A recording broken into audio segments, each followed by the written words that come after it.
What did Ross from Friends famously say? A lot. Pivot. Oh, yeah? Pivot. Is that what he said? Well, yeah, so take that Luciano question. Okay. Put it over here for a sec. Let's get back to it in a little bit because we have a development. Okay. In 14 minutes, Tom Izzo joins the show. Love Tom Izzo. So do I. And Tom Izzo becomes endlessly relevant here in the Bay Area because Draymond Green, period. And nobody knows the guy better. Nobody has been through the wars with him more, maybe Bob Myers. But Tom Izzo becomes an incredible conversation today because of the things that Draymond Green most recently said. And he said them on the Point Game podcast with John Wall. Okay? John Wall, Point Game podcast. Wait till you hear what came up. Now, start with this. Draymond Green talking about life in basketball and the schedule that they have to keep. Follow us here in terms of where this is going to go. I've been on a basketball schedule my entire life, man. Like, the reality is, as special as it is, you miss so much. Like, I miss my son taking his first step. Like, I saw that on the camera. And that's 7 years ago. I got 3 other kids on top of him, but I miss him taking his first step. Like, you just miss so much. You miss weddings, you miss birthdays, you miss Christmases, man. This Christmas was the first Christmas in 11 years that I've been at home. I mean at home for the entire day. Guess what? I was only at home because I was suspended. But it's the first Christmas in 11 years that I didn't step foot into an NBA arena. Like, you miss so many things. And so I'm just not sure that I'd want to be on a basketball schedule. Okay, so this is after Draymond's not playing anymore. Maybe he'll just be captain media. By the way, it does look like this coming year is going to be the last one for Inside the NBA on TNT. Right. But Draymond's a free agent. He can go wherever he goes. And apparently new contracts are being finalized. So we'll see.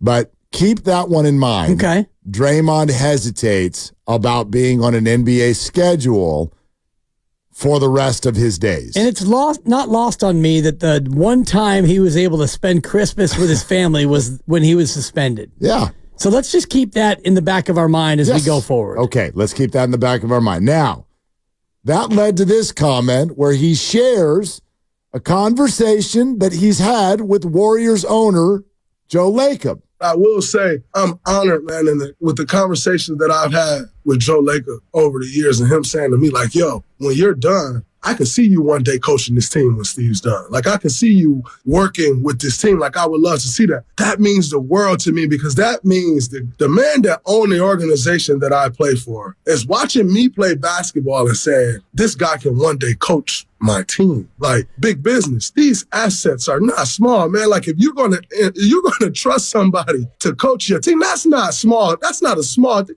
That's a big deal. And so to know that you have that type of support and like the owner of the organization that I play for is watching me and saying he can one day coach this, or man, Steve Kerr is my coach. The guy who's been coaching this organization for the last 11 years, 12, 10 years is Steve Kerr. He's a Hall of Fame coach. You're watching him and saying, I think that can one day be Draymond. That's insanity to me. And so I'm very thankful that people look at me in that light. But as I am in year 12 of my career, I say right now, and everything changes as time goes on. So I would never say never. But where I stand right now in year 12 of my career, headed into year 13, I'm not sure I want to be on the basketball schedule. Okay. So, he's tired.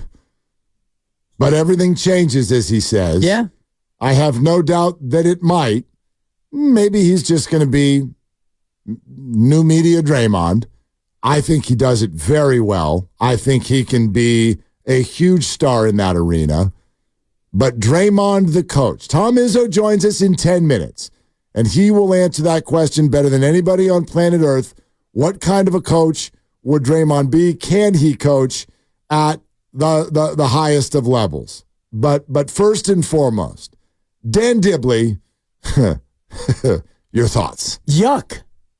Yuck is my thought. And my thought about a coach, and maybe it's just looking at what Steve Kerr has been, and Steve Kerr has been the second or greatest or third best, whatever. It's Bill Walsh, it's Steve Kerr, it's Bruce Bochy.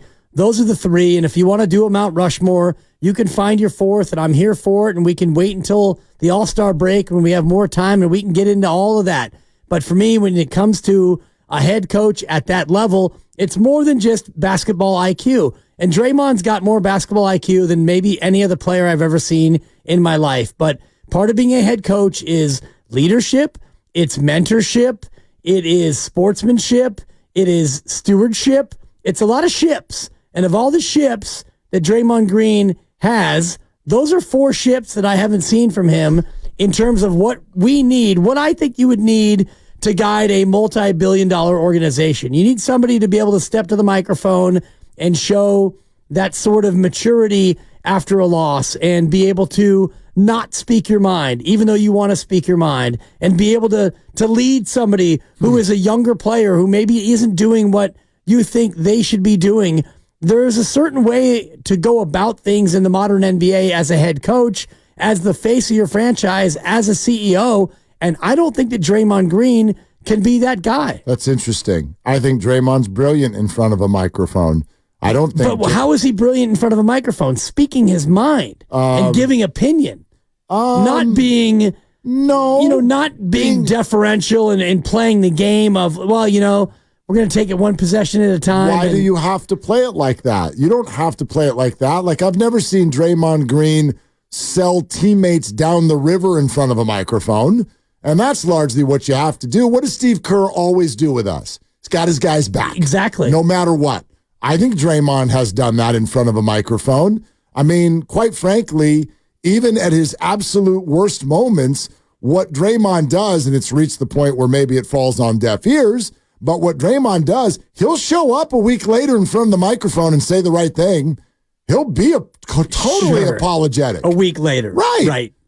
But so here's what I guess my question is for you. And maybe there's a little devil's advocate here, but, but allow me to go there for a sec, which is to say, is it possible that when you're assessing the idea of Draymond the coach, you are only in your mind remembering the, let's call them 10 to 15, the standout moments of Draymond's career? You're only thinking of those rather than what I would argue, how many people have come on this show and said Draymond's a great teammate? I'd argue a lot. Yep. How many people have come on this show and said Draymond was my big bro? Like that's someone who went out of his way to take me under his wing. I'd argue a lot. Brandon Pajemski, who's on this show yesterday, said it to us right when he joined the team, like early in the year last year.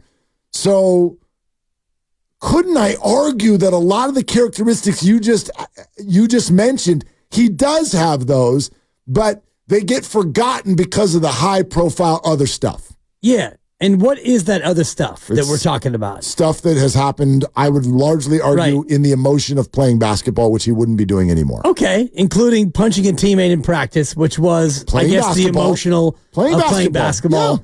Body slamming a guy at the end of a game that you're losing is the emotion of basketball. And all that stuff, you could say, is the emotion of basketball. And I would come back to you and say, if I'm a player on another team and thinking about free agency, do I want to go play for Draymond Green? I would argue that a lot of players would not want to go play for Draymond Green. Is Draymond Green not well liked in NBA circles? Depends on who you ask. I mean, would Rudy Gobert want to come play with Draymond Green? Probably Would Yusuf Nurkic want to play with Draymond Green? Would LeBron James? I doubt it. You really? You want to go play for Draymond Green? It's one thing to play with Draymond Green. He wants to play for J.J. Redick, for God's sake. Well, J.J. Redick is a controllable entity. I don't know if Draymond Green would be as controllable. And it's something we can ask Tom Izzo coming up here in 5 minutes. But I don't think Draymond Green... There'd be more NBA players who would not want to go play for Draymond than would be like, yeah, let me go play for Draymond. I big time disagree with that. Yeah. I think Draymond Green is much more liked in NBA circles than outside NBA circles, where we just watch games and then have our judgment and our reaction based on things that trigger us. Yeah. In the NBA fraternity, Are there a handful of guys that he's really selected as his foils who don't like him? Yes. Are there many, many more, I think, who actually look up to Draymond Green or see him as a counterpart? I would totally argue yes. Well, there's a difference between looking up to somebody as an opponent and wanting to play for that person as your head coach. But you don't know. You've not heard from anyone say that they wouldn't. I don't think that anybody's even opined on Draymond Green as a head coach, because to me, it is a completely laughable notion to have Draymond Green as the head coach of an NBA team. Let's find out what a very accomplished coach who knows Draymond as well as anyone says about that very question.